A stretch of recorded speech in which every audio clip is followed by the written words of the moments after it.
the NFT technology is remarkable. It's insane because the first year of people discovering it, their scammiest friend made $83,000 selling a penguin with a penis in its eye. Of course, normal people don't get it. They're right. It's the same reason people didn't get the internet in '99. You had normal people saying, how the hell is pets.com worth $85 billion? They haven't sold any stuff yet. I'm not even sure Chewy.com has that valuation, you know? Mm-hmm. So like, you know, because they're right. The greed took over. The short-term flipping took over. And that shadowed the incredible, you know, black and white of the incredible technology infrastructure of a global scaled ledger that can affirm ownership, that can unlock everything. NFTs took the crypto world by storm in 2021 with some jaw-dropping sales, one of the most notable being Beeple's Everyday's The First 5,000 Days, selling for 38,525 ETH, which at the time was $69.3 million in March of 2021.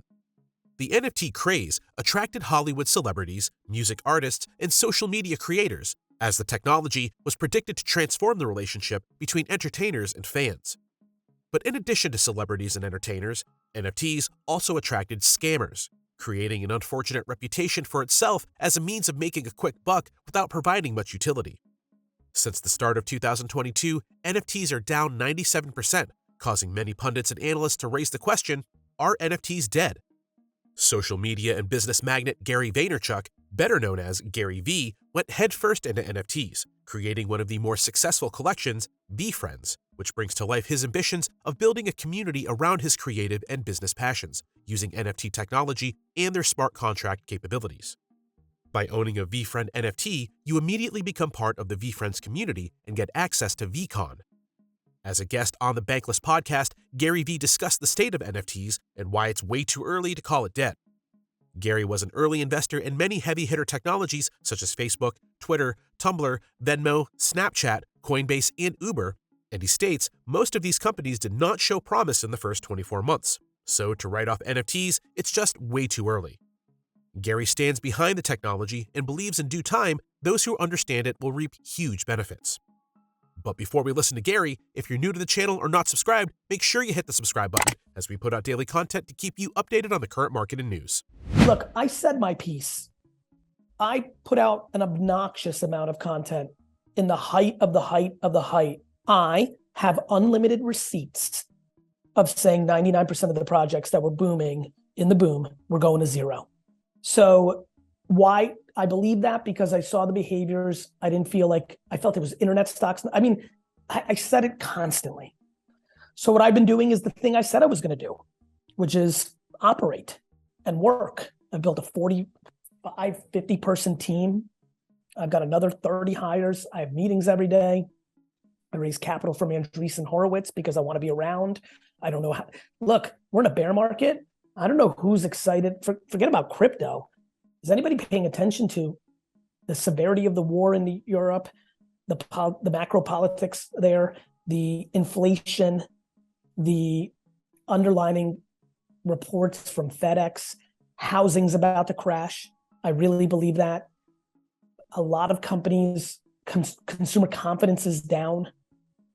And so, I don't know, like, I don't expect the great winter, you know? And so like, it's not like this, my stock portfolio doesn't look good either compared to last summer. And my trading cards don't look great. And I don't know what, you know, people expect. Like the economies don't go on forever, right? And so they have to play with money they can afford to lose. It's a volatile asset right now. When this becomes normalized, you know, of course, but I also think it changes in certain projects. Like it has to be able to do something. It can't be a speculative thing. This is why I've always liked NFTs. I understood that the entrepreneurs could create the thing it does, right? Like, whereas with you know, and currencies can too, but I just think too many people are relying on comic book and art and toy flipping and baseball cards, not enough on operational business. Like you need to think like Amex Black Card and Chase Rewards and Live Nation and Topps and Mattel. Like, you have to think bigger business. You know, my energy is very matter of fact, man, because like it's almost as if nobody heard all the logical conversation of last year from me or anybody else, right? Like, yes, this is one of the biggest technology shifts of the human race. But everything was so caught up in the short-term flip game that it just clouded. Yes, to your point, if you have Google alerts on NFT right now and you read what's happening day to day, you would be bullish.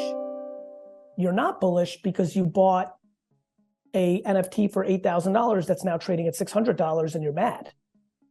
And you're supposed to be mad, I get it. But I hope that you're also mad at yourself that you knew you were taking a risk. Like, don't be mad at anybody but yourself kind of thing. Accountability is important. Like, I have a ton of things that have gone poorly and I'm like, ugh, I got caught up, I got excited. But I also was buying for different reasons. I was trying to learn. This is why I was petrified. The only thing I tweeted more than 99% of going to zero was don't buy what I'm buying. Because I knew I was buying things because I wanted to learn how people were going to do things. And if it was in my wallet, see if they, like, I was in discovery mode, supporting people that I just met on Twitter because I want to. That's not a good investment thesis. You know, I like this person, I want to support their art. Like, you know, so, but there's a lot of things that quote unquote need to be built. Warm wallets, right? Like, you know, like are starting to bloom. Like, there's just a lot of cool stuff, like unlimited stuff, like NFT readers. QR readers are nice now, right? Credit card with chip readers are nice right now. Both those didn't exist 10 years ago in America.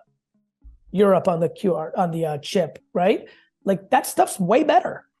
And so like, we need more of that, right? We need like, could you imagine you have an NFT, there's a replicant made that can sit in a hot wallet that doesn't allow somebody to steal your actual NFT, that's validated, that you go to Madison Square Garden right there, I'm looking at it, and if you own the Common Sense Cow, you can see the Cows, the hottest band in the world, perform. I'm making up that the Cows are now a hot band, you know, but like, you know, there's so much. And wait to Apple and Facebook and Google. Like, look, the conversation isn't about the underlying tech or the smart strategic operations. It's about speculation of pricing.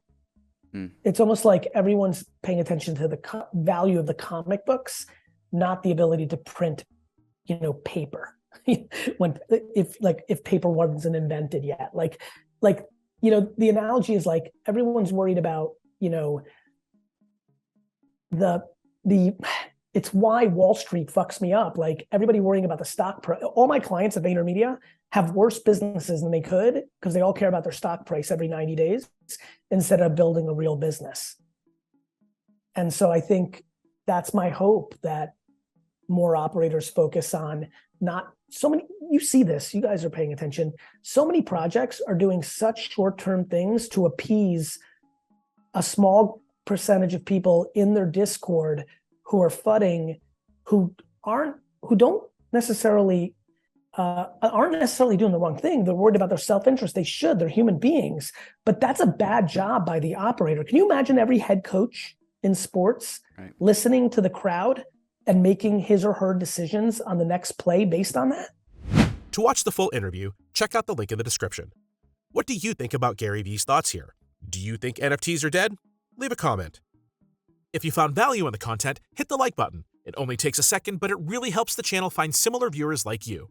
If you're new to the channel or not subscribed, make sure to hit the subscribe button as we put out daily content to keep you up to date on the current market and news. Thanks for watching, and we'll see you in the next one.